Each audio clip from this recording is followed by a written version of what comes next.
Nous ouvrons ensemble la Bible au livre de la Genèse, chapitre 2.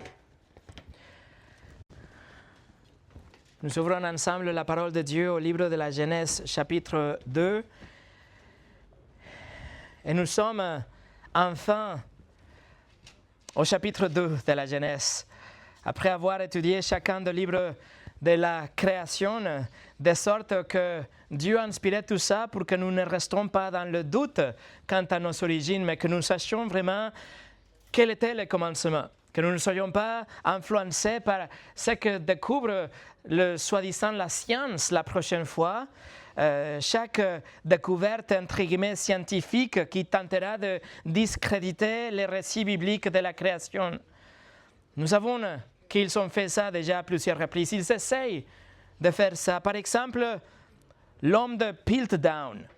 L'homme de Piltdown a été découvert en Angleterre en 1912 par Charles Dawson. Il était un archéologue amateur et il a présenté ce qu'il a dit que c'était la forme de transition d'un singe à un homme.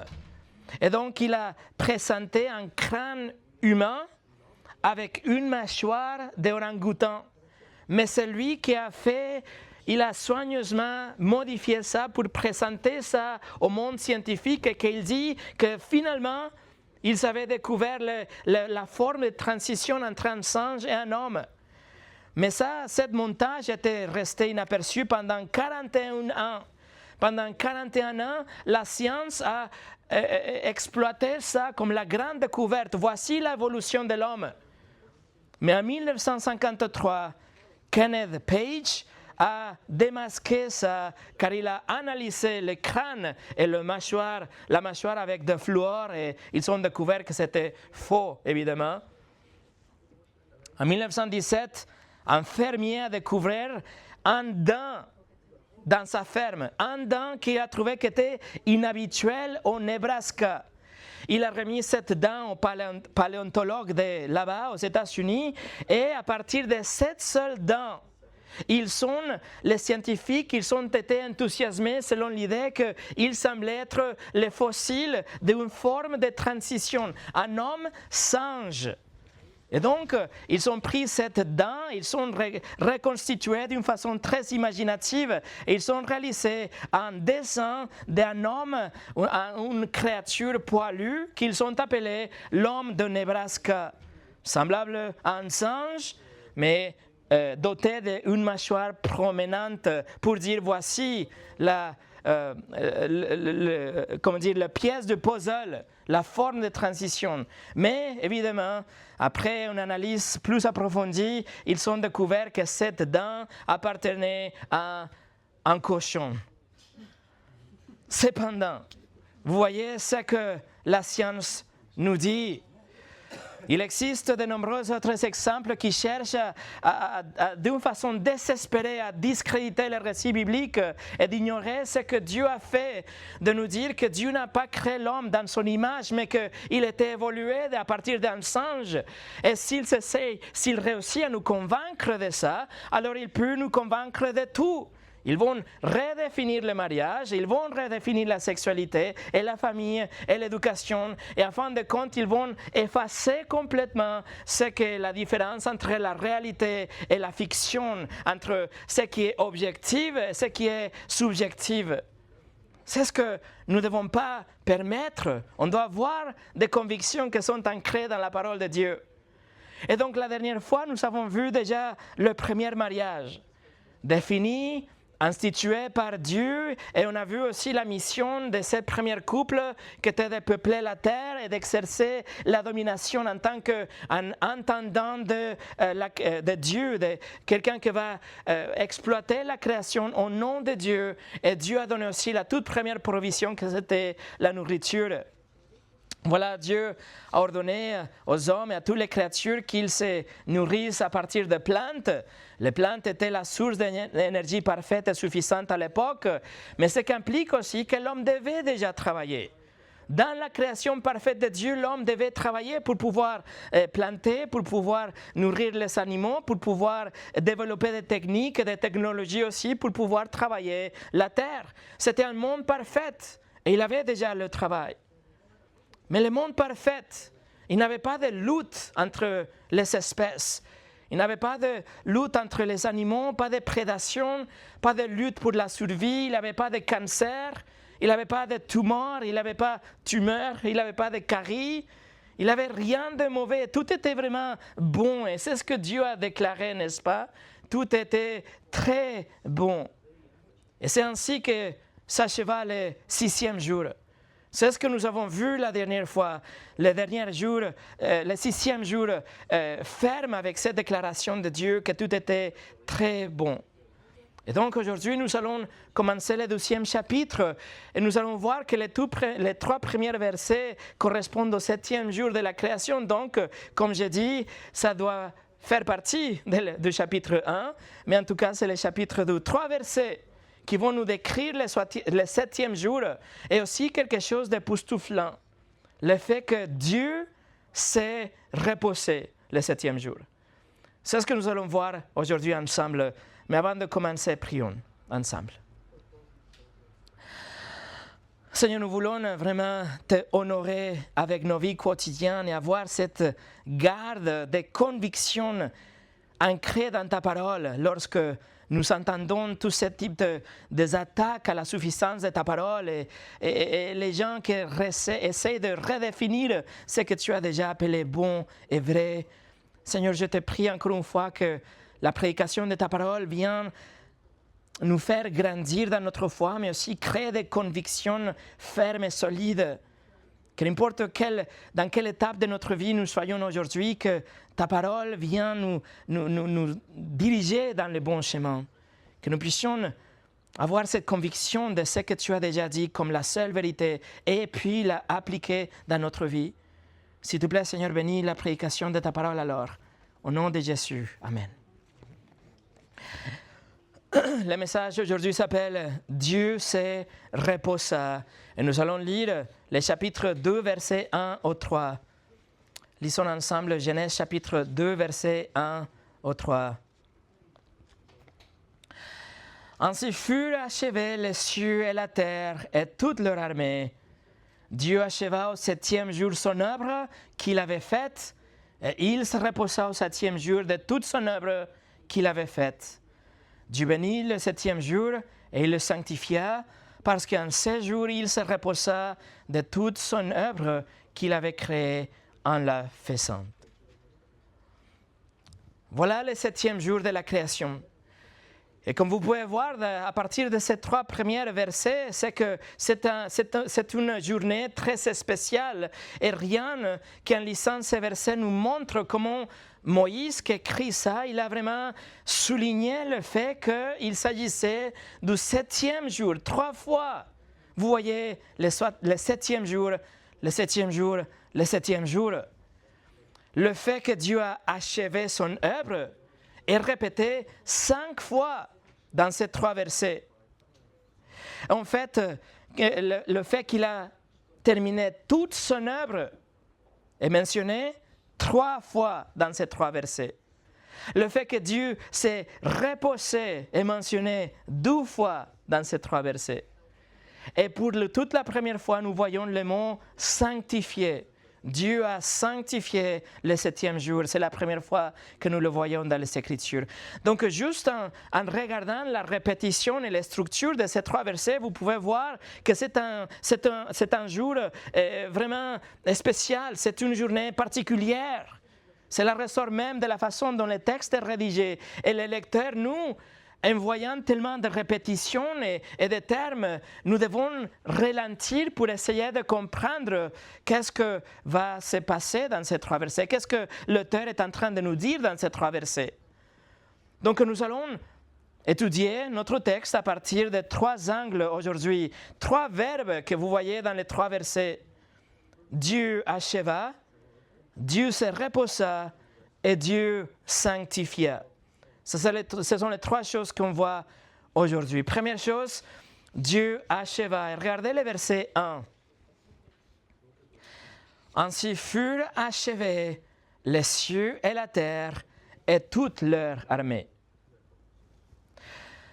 Voilà le verset 1, vraiment fini ou clos les 6 jours de la création. Il nous dit que ça, c'est la fin de la création, les 6 jours qui étaient très intenses et très extraordinaires. Et le verset affirme que le ciel et la terre ont été achevés. C'est-à-dire que toute la création est achevée. Le ciel, tout ce qui est là, et la terre, tout ce qui est ici, était achevé dans 6 jours de 24 heures littéraux. Il ne reste rien à compléter. Tout est achevé. Rien ne doit être perfectionné, rien qui soit encore en cours d'évolution pour arriver à son apogée. Tout est déjà achevé, le verset nous le dit. Il n'y a rien que Dieu va créer à une date ultérieure.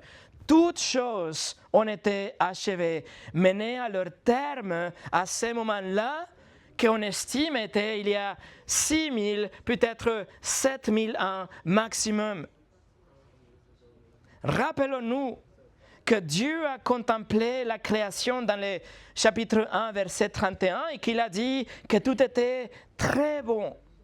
Et c'est pourquoi que la création était achevée. Dieu voit que tout est très bon et Dieu dit, c'est parfait, c'est bon, c'est très bon, tout est achevé. Il n'y a rien qui manque en fait, il y a rien en difficulté, il n'y a rien à améliorer. Tout est bon et très bon. Alors les scientifiques, les paléontologistes, comme vous le savez, ils retrouvent des fossiles et ils les examinent. Et les fossiles qu'ils retrouvent témoignent de la maladie déjà. Ils voient parfois dans les fossiles qu'il y a des blessures. Il y a même certains fossiles qu'ils trouvent et qu'ils présentent des traces de tumeurs dans les os. Et donc, tous les fossiles que nous voyons aujourd'hui, nous devons conclure qu'ils appartiennent à un monde après la chute. Parce qu'au 6e jour, tout était très bon. Ce monde du passé, le monde des fossiles que l'on peut reconstituer à partir des fossiles, n'est pas si différent de notre. C'est un monde de souffrance, c'était un monde de maladies et de morts comme le nôtre aujourd'hui. Et c'est justement ce que Paul décrit dans Romains 8, 22. L'apôtre Paul écrit « Nous savons que jusqu'à ces jours, la création tout entière soupire et souffre la douleur de l'enfantement. » C'est toute la création qui était envahie par la souffrance et par la douleur et par la mort. Puisque Dieu a déclaré que tout était très bon au 6e jour, alors tous les fossiles ont dû se former avant la chute de l'homme, entre le 6e jour et la chute de l'homme. En Genèse chapitre 3, parce que Romains chapitre 5, verset 12 nous dit que c'était à travers un seul homme est péché, et le péché est rentré dans le monde, et par le péché, la mort aussi. Donc, il n'y avait pas de mort avant Adam, avant qu'il pêche. Tout était très bon au 6e jour. Les fossiles ne pouvaient pas exister avant ni pendant les 6 jours de la création, car imaginez-vous comment Dieu aurait-il pu contempler ce monde de souffrance et dire « c'est très bon ». C'est impossible. C'est pas possible. Donc le 6e jour, tout était très bon et tout était bien achevé, tout était déjà fait. L'homme était une créature droite comme vous et moi. Il était un homme très intelligent, extrêmement intelligent, parce que notre intelligence est déjà corrompue par la chute de l'homme. Mais l'homme et la femme, ils étaient absolument parfaits. Ils étaient des super hommes et des super femmes. Et d'ailleurs, les fossiles, nous pouvons les expliquer à partir de cet événement cataclysmique qu'on connaît, que c'est le déluge universel que nous allons voir un jour dans Genèse chapitre 7. Mais c'est comme ça que nous pouvons expliquer les fossiles. Donc nous croyons dans une création divine. Nous croyons que Dieu a tout créé. Il y a un Dieu qui se trouve, qui est, qui existe en dehors du temps et en dehors de l'espace, et qu'il possède l'intelligence extrême et la sagesse illimitée pour pouvoir créer tout l'univers à partir de rien. Et à partir du 7e jour, Dieu n'a jamais ajouté une autre chose. Genèse chapitre 2, verset 1 nous dit que c'est fini. Il dit que c'est tout déjà fait. Il a cessé de créer. Tout était fait dans 6 jours. Alors Genèse chapitre 2, verset 1, c'est un autre clou, si vous voulez, dans le cercueil de l'évolution, car nous voyons que tout était achevé, tout était déjà parfait, tout était très bon. Par ailleurs, nous avons déjà vu que l'évolution en soi est impossible parce que rien multiplié par des milliards d'années ne donneront jamais quelque chose.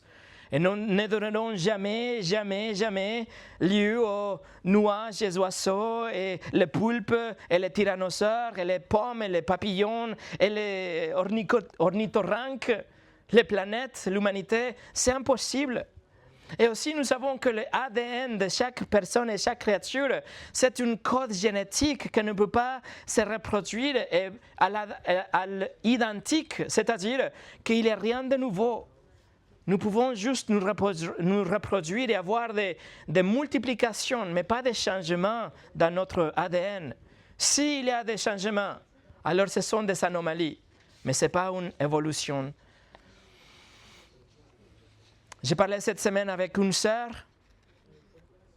et elle m'a dit qu'elle pense que nous ne pouvons pas être sûrs que la Genèse veut dire vraiment que la création était faite dans 6 jours littéraux.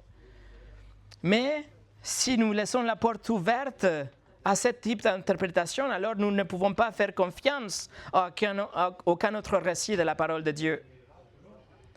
Et la question se pose alors, est-ce que Dieu aurait-il pu recourir à l'évolution? Et la réponse est non. Impossible.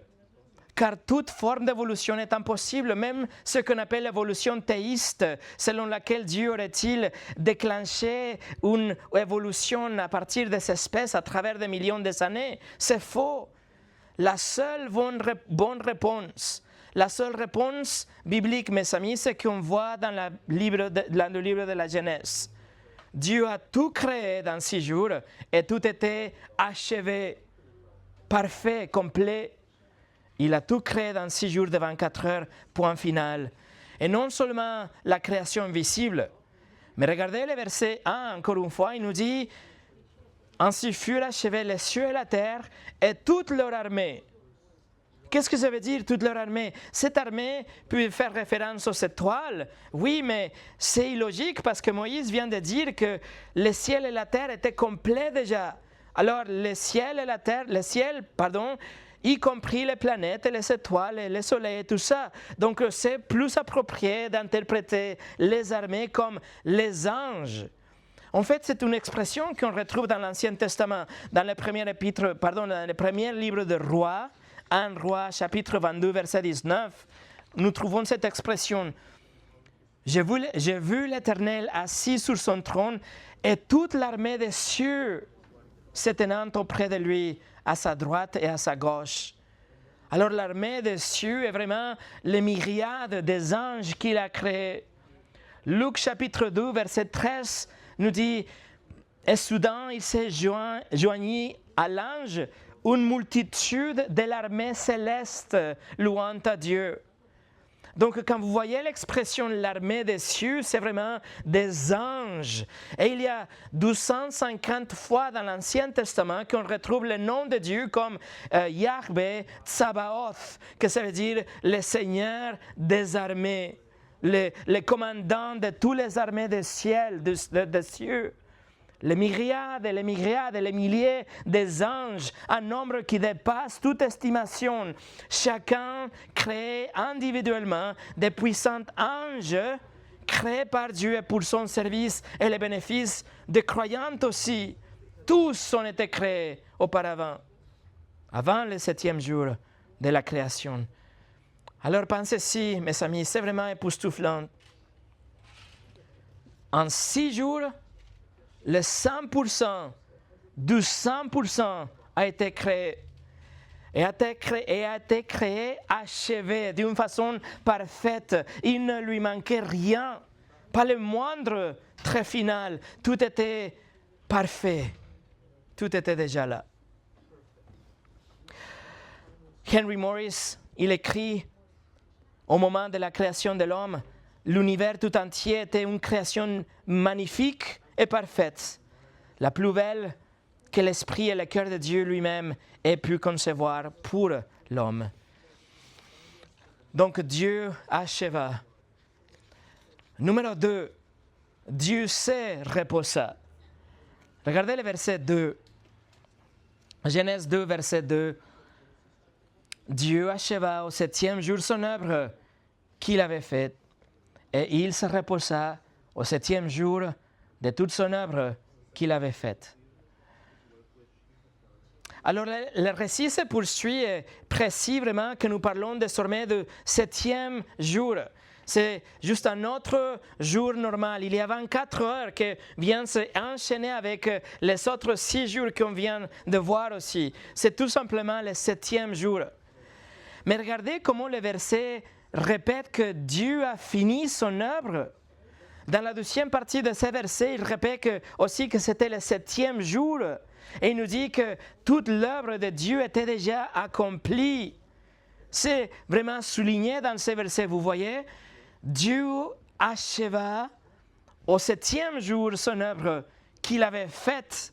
Et il se reposa au 7e jour de toute son œuvre qu'il avait faite.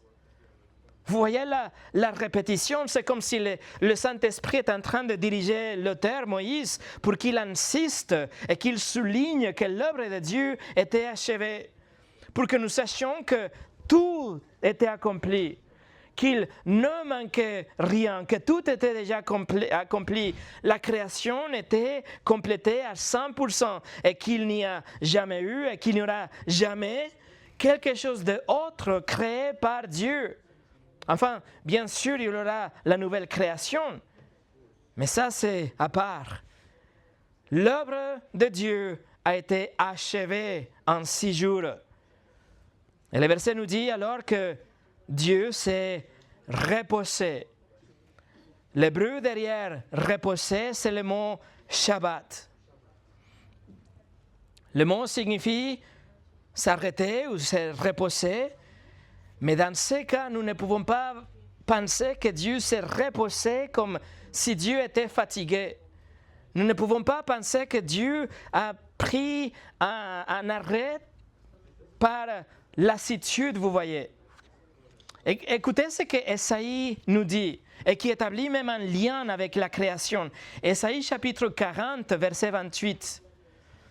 Ne le sais-tu pas, ne l'as-tu pas appris? C'est le Dieu d'éternité, l'Éternel, qui a créé les extrémités de la terre.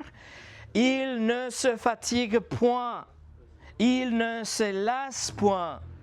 On ne peut sonder son intelligence. Alors mes amis, voici la bonne nouvelle. Dieu ne se fatigue jamais.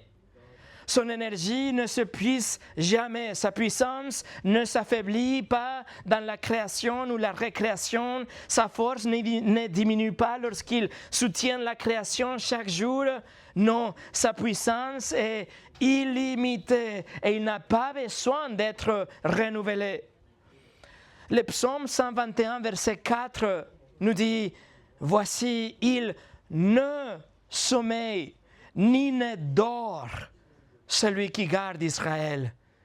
Mais quelle bonne nouvelle que pendant que nous dormons, il ne dort pas. Il est en train d'agir en tant que notre Dieu. Donc, lorsque la Genèse chapitre 2 nous dit que Dieu s'est reposé, le mot Shabbat veut dire cesser de faire quelque chose. Il s'est arrêté de faire quelque chose. Et dans ce cas-là, il signifie qu'il a cessé de créer. Il a arrêté son travail qu'il avait accompli. Il a cessé l'œuvre de création qu'il a fait pendant 6 jours.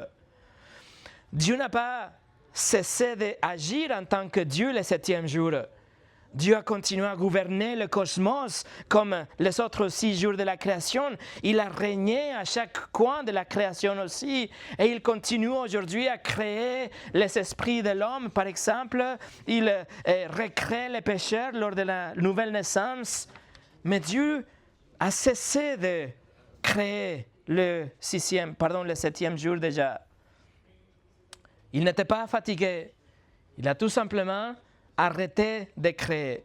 Il a mis fin à l'œuvre créatrice. Celle-ci était tellement parfaite, celle-ci était tellement fonctionnelle, que le 7e jour, Dieu a cessé son activité de création. Et ça, c'est le même sens que nous retrouvons dans les 10 commandements. Si vous tournez la page au livre d'Exode, chapitre 20, tournez quelques pages au livre d'Exode, chapitre 20, et vous pouvez laisser votre marque-page dans le chapitre 20 d'Exode, parce qu'on va revenir à tout à l'heure. Mais regardez ce que le 4e commandement nous dit. Livre d'Exode, chapitre 20, et regardez versets 8 au 10. Exode 20, versets 8 au 10, la première partie.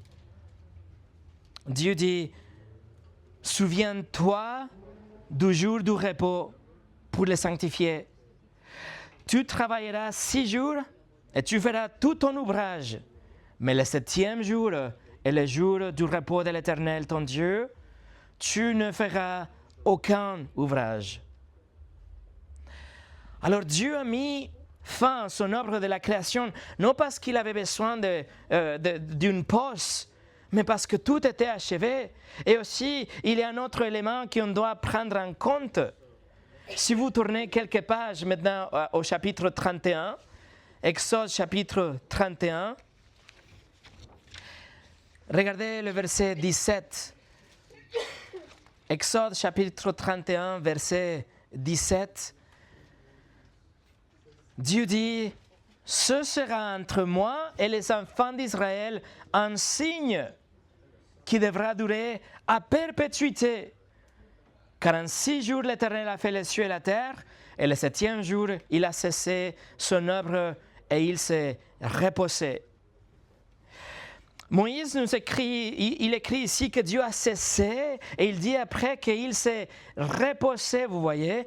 Mais le mot pour reposer, nous pouvons le traduire mieux comme rafraîchi. En fait, la Bible de Darby le traduit comme ça. Il a cessé son œuvre et il s'est rafraîchi au sens de satisfaction ou de joie. C'est le fait que Dieu a regardé la création, c'est ce qu'on a vu dans le chapitre 1, verset 31, et il a exprimé que tout était très bon. Voilà, il était ravi et satisfait avec ce qu'il avait créé dans 6 jours. Et c'est ce que ça veut dire, que Dieu a resté, que Dieu s'est reposé en fait. Il a cessé de créer et il s'est rafraîchi dans la joie après avoir achevé son œuvre. C'est ce que ça veut dire. Mais aussi, Dieu a établi un modèle pour nous, pour tout le temps. Le Shabbat, ici au verset 17, chapitre 31, verset 17, le Shabbat est une occasion qui nous est offerte en fait, pour que nous puissions reconnaître et célébrer notre Dieu en tant que le Créateur puissant. C'est un jour que Dieu nous donne un cadeau pour pouvoir regarder autour de nous, être émerveillés et rafraîchis comme Dieu l'a fait quand nous regardons la création qu'il a fait, pour remercier et rendre grâce à ce Créateur qui a tout créé pour nous. Voilà l'objectif de ce jour de repos. Le fait qu'il s'est reposé, c'est pour nous donner cet exemple, ces principes, pour que nous puissions aussi être rafraîchis par lui. Donc, revenez au chapitre 2, Genèse 2, verset 2.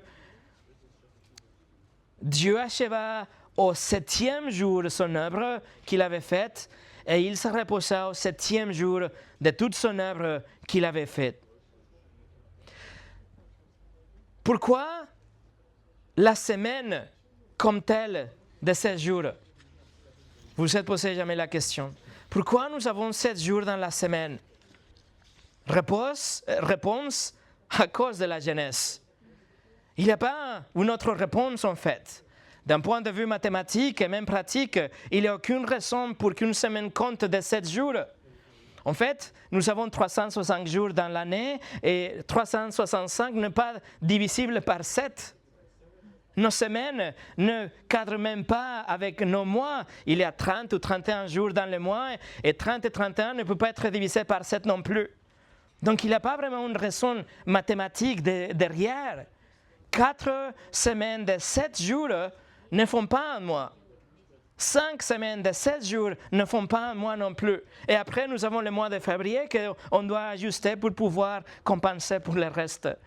Donc, la seule raison pour laquelle nous avons 7 jours dans la semaine, c'est en raison de la Genèse. C'est Dieu qui l'établit comme ça, c'est le rythme qu'il nous a donné pour alterner le travail et le repos. C'est la seule explication. Dieu est le créateur du temps et Dieu est le maître de notre calendrier aussi. En 1793, le Français Charles Gilbert Rome, il a instauré une semaine de 10 jours. Il a voulu faire ça délibérément pour éliminer aussi le 7e jour, le jour de repos. Il a remplacé ça pour 9 jours consécutifs de travail et un jour de repos qu'il appelait le décadie. Mais ce calendrier tellement contre nature n'a pas tenu parce que c'était justement contre nature, contre les desseins de Dieu. Et 13 ans plus tard, Napoléon l'a aboli parce que c'était fondamentalement impossible. Les hommes ne peuvent pas renverser l'ordre divin. L'homme ne peut pas renverser ce que Dieu a dit, même pas par un décret législatif. Ni le calendrier, ni le mariage, ni le genre. Ce que Dieu a établi est permanent malgré les efforts de l'homme pour le changer. Donc, les 7 jours dans la semaine, en fait, ce n'est pas une tradition. Ce n'est pas quelque chose que nous pouvons voter pour pouvoir l'éliminer un jour. C'est un décret de Dieu. Et c'est quelque chose qui est ancré dans la création en elle-même. C'est quelque chose qu'il a donné comme une structure fondamentale établie par Dieu depuis la Genèse. Et c'est la même chose avec les genres, le mariage, la création, les 6 jours, etc. Ce que Dieu a établi, nous ne pouvons pas le changer en vérité. Et numéro 3, Dieu sanctifia. Regardez le verset 3. Genèse 2, verset 3. Dieu bénit le 7e jour et il le sanctifia parce qu'en 6 jours il se reposa de toute son œuvre qu'il avait créée en la faisant. Il y a jusqu'à présent 2 occasions où Dieu a béni. Il a béni les créatures des eaux et du ciel. Le 5e jour, il a béni ça. Il a béni aussi les hommes, Adam et Ève. Il les a bénis le 6e jour. Mais maintenant, Dieu bénit le jour. Dieu n'a pas béni un animal ou une personne, mais il a béni le jour. Et c'est là aussi une indication de l'importance de cette journée. Il a également sanctifié, le texte nous le dit. Il a sanctifié le jour, que ça veut dire? Il a consacré le jour. Il a mis à part pour quelque chose de différent, pour qu'il se distingue des autres 6 jours de la création. Il a fait ce jour en tant qu'un jour pour Dieu lui-même, en fait. Le 7e jour a été institué par Dieu lui-même.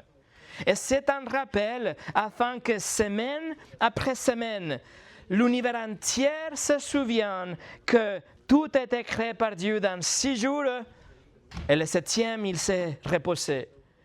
Et c'est ainsi, mes amis, que 52 fois chaque année, nous nous souvenons et nous célébrons que le 7e jour, Dieu s'est reposé, que Dieu a créé toute la création dans 6 jours, que Dieu a accompli tout, pas dans 1 milliard d'années ou par le hasard, mais en 6 jours par un Dieu tout-puissant.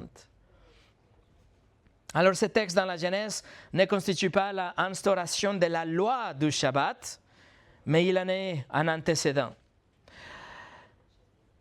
Alors après, Genèse chapitre 2, des centaines d'années plus tard, vous arrivez à l'Exode chapitre 16. Vous arrivez à ce temps quand le peuple d'Israël a sorti de l'Égypte et Dieu est en train de les amener à travers le désert. Et en Exode chapitre 16, Dieu fait descendre la manne du ciel. Dieu nourrit les enfants d'Israël avec cette manne et il donne une instruction. Il dit, vous devez la collecter, la ramasser pendant 6 jours. Mais le 7e, vous ne pouvez pas le faire. Pourquoi? Parce qu'il a voulu rappeler les gens de ces principes du Shabbat. Il ne devait pas faire quelque chose. Il devait se reposer. Dieu est en train de nous dire, vous avez besoin d'un repos physique. Dieu n'avait pas besoin de se reposer. Dieu n'était pas fatigué. Mais les humains, oui. Et ça nous rappelle, mes amis, de notre faiblesse.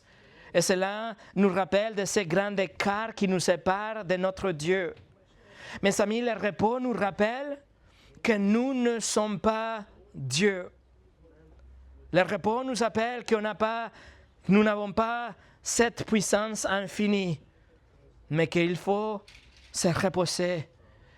Le 7e jour alors, c'est le jour de repos et c'est aussi ancien que la création, vous voyez. Lorsque le peuple d'Israël fut réduit à l'esclavage en Égypte, quand ils étaient des esclaves, ils avaient perdu le jour de repos. Pourquoi? Parce qu'ils devaient travailler chaque jour. Ils étaient des esclaves, ils travaillaient sans relâche. Mais qu'est-ce qui s'est passé après? Dieu les sauve, Dieu les fait sortir à travers Moïse et Dieu les donne la loi, les 10 commandements.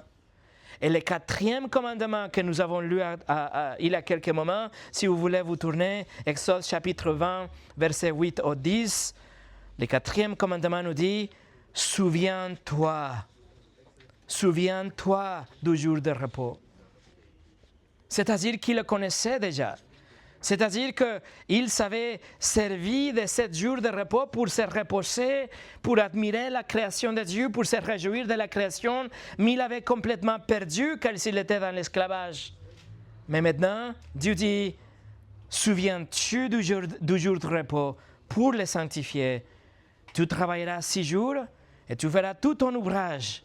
Mais le 7e jour est le jour du repos de l'Éternel, ton Dieu. Tu ne feras aucun ouvrage, ni toi, ni ton fils, ni ta fille, ni ton serviteur, ni ta servante, ni ton bétail, ni l'étranger qui est dans tes portes.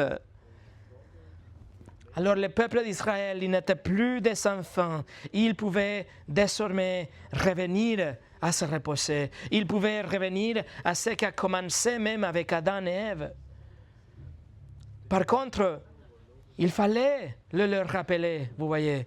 Il fallait que Dieu leur donne une loi même. Il fallait adopter une loi à ce sujet et leur ordonner de cesser de travailler. Mais pourquoi? Parce que l'homme devient tellement accaparé par leur vie quotidienne. Parce que nous devons tellement absorber par nos propres impulsions et nous sommes tellement égoïstes que nous cherchons de satisfaire nos besoins et de faire des choses que nous pensons que nous arrivons à faire. Et nos priorités sont vraiment déplacées au point d'oublier de ralentir et consacrer une journée à notre Dieu. Si vous pensez à ça, c'est vraiment la folie.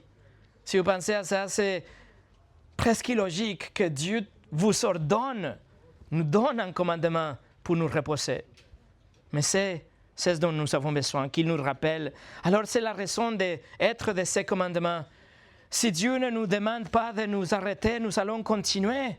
Et alors nous allons perdre de vue le but de cette journée, que c'est une journée de repos et d'être ressourcé par notre Dieu et admirer sa création aussi. Regardez Exode 20, verset 11.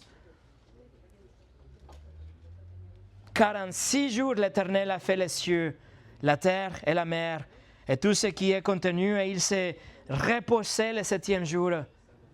C'est pourquoi l'Éternel a béni le jour de repos et il l'a sanctifié. Vous voyez, les hommes, les femmes, nous pouvons tous nous comporter comme des chiens, des chats, comme des perroquets, comme des poissons, comme les hommes, les femmes du monde qui sont vraiment absorbés par eux-mêmes, qu'il n'y a aucune distinction entre les jours de la semaine.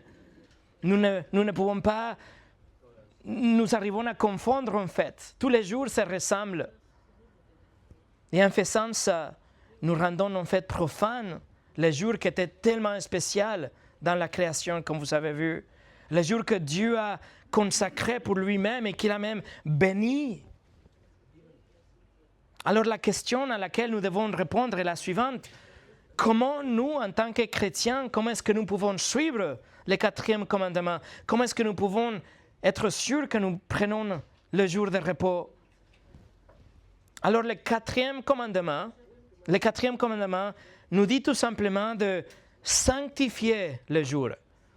Et le mot derrière, c'est kadosh. Sanctifier, ça veut dire consacrer, mettre à côté, mettre à part, distinguer quelque chose des autres choses autour. Alors c'est tout ce que le commandement nous dit. Consacrer le jour, que ça soit différent des autres jours. Mais en pratique, Exode chapitre 20 nous dit de ne pas travailler, de suivre l'exemple de Dieu et cesser de faire ce que nous faisons normalement, quotidiennement. Dieu n'a pas cessé toute activité en tant que Dieu. Dieu a cessé simplement l'activité de création qu'il avait accomplie au cours de 6 jours. Donc, par exemple, vous êtes agriculteur et chaque jour vous transpirez et chaque jour vous cassez les dos dans les champs. Eh bien, le 7e jour, arrêtez. Faites une pause, faites une sieste. Allez nager, visitez la famille, vous pouvez peindre le mur de la maison. Vous travaillez sur l'ordinateur 6 jours dans la semaine, alors le 7e jour arrive, éteignez l'ordinateur. Allez-vous vous promener, lisez un livre, jouez avec les chiens, reposez-vous tout simplement. Cessez de faire ce que vous faites habituellement. Cessez votre travail habituel. Ça, c'est l'esprit derrière. C'est simple. Mais à l'époque de Jésus, les pharisiens et les scribes, ils savaient réinterpréter le 4e commandement et ils savaient établir toutes sortes de règles pour pouvoir définir qu'est-ce qu'était vraiment le travail. Et dire, si ça c'est le travail, alors il ne faut pas faire toutes ces choses. Alors écoutez ce qu'un juif aujourd'hui n'a pas le droit de faire le jour du Shabbat, selon leur réinterprétation, une interprétation rabbinique du 4e commandement. Il ne peut pas écrire, effacer, il ne peut pas conduire, il ne peut pas être un passager dans une voiture, il ne peut pas faire des courses, utiliser le téléphone, allumer ou éteindre tout appareil électronique, le téléphone, la radio, l'ordinateur, la clim. Il ne peut pas faire de jardinage, il ne peut pas faire la cuisine, il ne peut pas faire la pâtisserie, faire la lessive. Il peut utiliser le frigo, oui, il peut utiliser le frigo, mais il doit dévisser la petite ampoule qui s'allume quand vous ouvrez la porte du frigo. S'il utilise le congélateur, il peut l'utiliser, mais s'il y a le petit ventilateur, le ventilateur qui se met en route quand vous ouvrez la porte du congélateur, là, vous ne pouvez pas l'utiliser. Il ne peut pas déplacer des pierres, des plantes, des fleurs. Il ne peut pas déplacer des caméras, des documents importants, des passeports, des agrafeuses, des stylos. Il ne peut pas porter quelque chose avec eux pour plus de 2 mètres.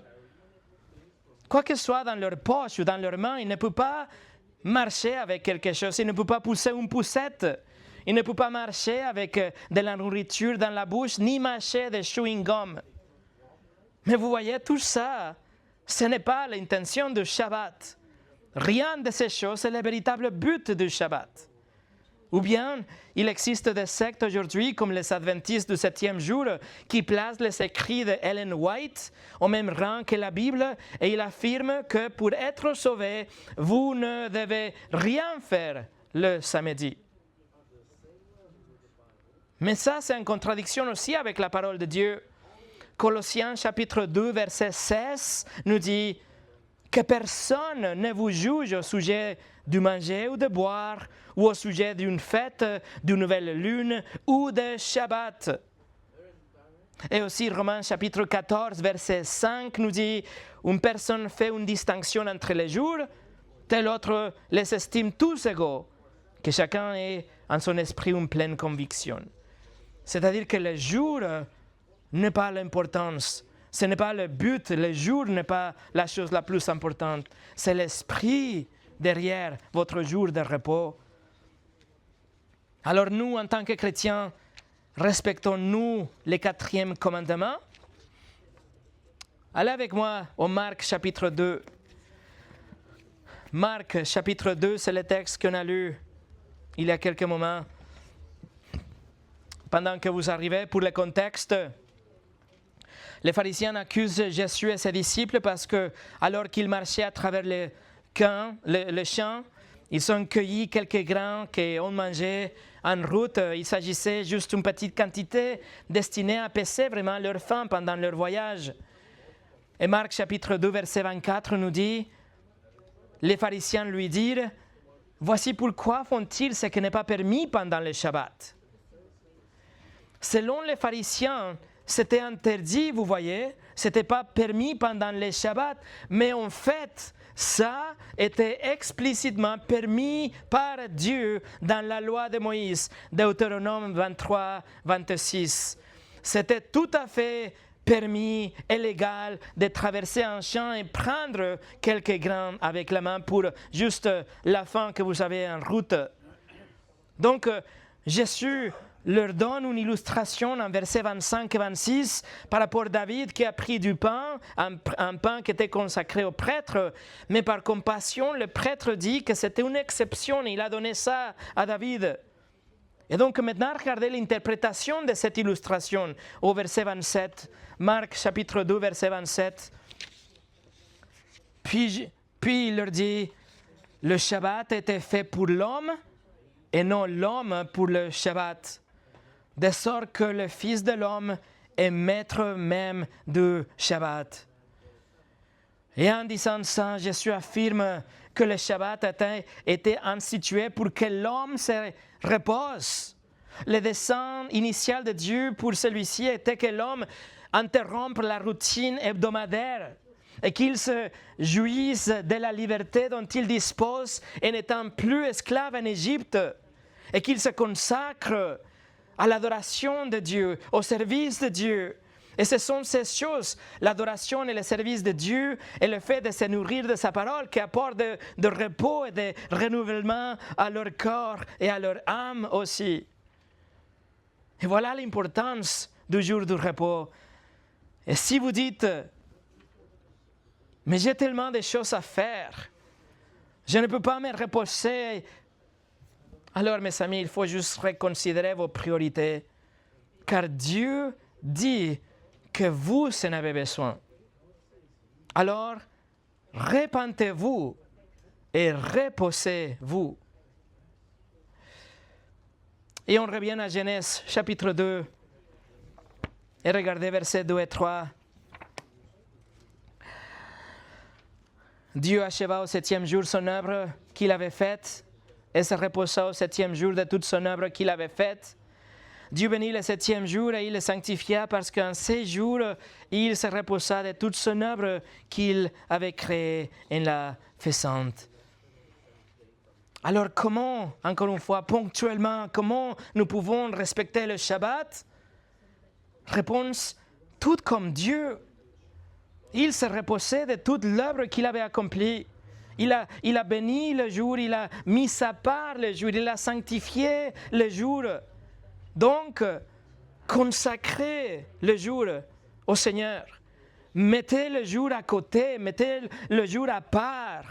Cessez vos activités habituelles de votre routine et profitez de ce jour de repos pour vous reposer et vous ressourcer physiquement et mentalement et surtout spirituellement. Rassemblez-vous à l'église, ne la délaissez pas. Laissez que la louange, laissez que la prière, laissez que la prédication et la communion fraternelle viennent vous revigorer, vous voyez. Et le Seigneur Jésus nous dit qu'il est le Seigneur du Shabbat. C'est lui qui établit le repos pour nos âmes, en fait. Nous n'avons plus besoin de travailler, faire des efforts concernant la loi de Dieu. Il nous a tout donné déjà dans sa victoire. Il nous donne le repos ultime car nous avons transgressé les commandements de Dieu. Mais il a donné sa vie pour nous sauver de cette punition éternelle. Sa vie parfaite nous était imputée. Nos péchés lui ont été attribués. Et c'est ainsi que Jésus paye notre dette devant le juge de l'univers. Et Dieu vous donne le cadeau de la vie éternelle, même si vous ne le méritez pas. Et il vous donne un repos éternel. Ce qui signifie que vous pouvez arrêter d'essayer de plaire à Dieu. Vous pouvez vous reposer dans ce que Jésus a déjà fait pour vous. Vous devez arrêter d'essayer de faire quelque chose pour atteindre le paradis et dire « Je me repose parce que Jésus l'a reçu pour moi. Il a mérité pour moi. Et grâce à ce qu'il a accompli, nous pouvons interrompre notre semaine aujourd'hui, entre guillemets, interrompre notre semaine et nos activités hebdomadaires pour nous réunir et pour nous reposer dans ce qu'il a fait pour nous. Et nous pouvons chanter, et nous pouvons prier et partager la communion fraternelle et écouter la prédication de la parole, ce qui apporte repos et satisfaction à nos âmes.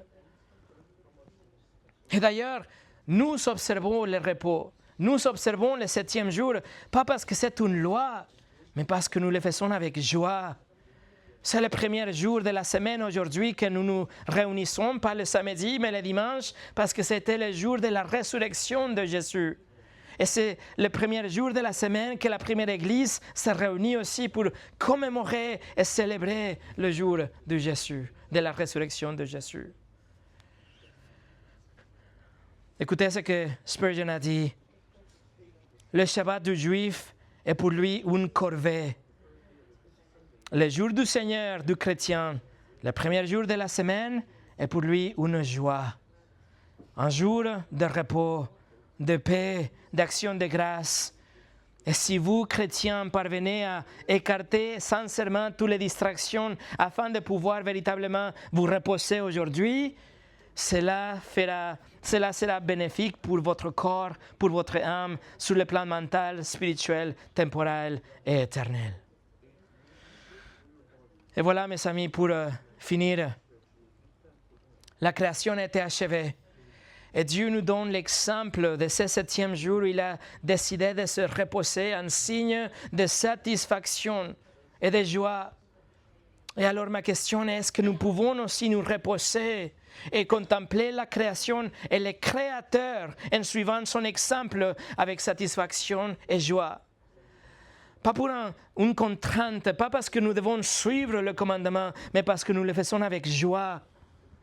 Ce n'est pas pour la loi qu'aujourd'hui nous nous reposons, mais c'est par la grâce de Dieu que nous pouvons nous reposer en lui. Nous nous reposons de nos efforts pour atteindre le paradis en lui. Et si nous sommes ici réunis aujourd'hui, c'est parce que nous reconnaissons qu'il nous faut être ressourcés.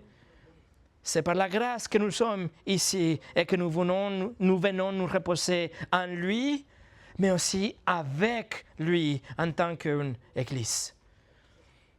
Alors, reposons-nous en lui. Prions ensemble.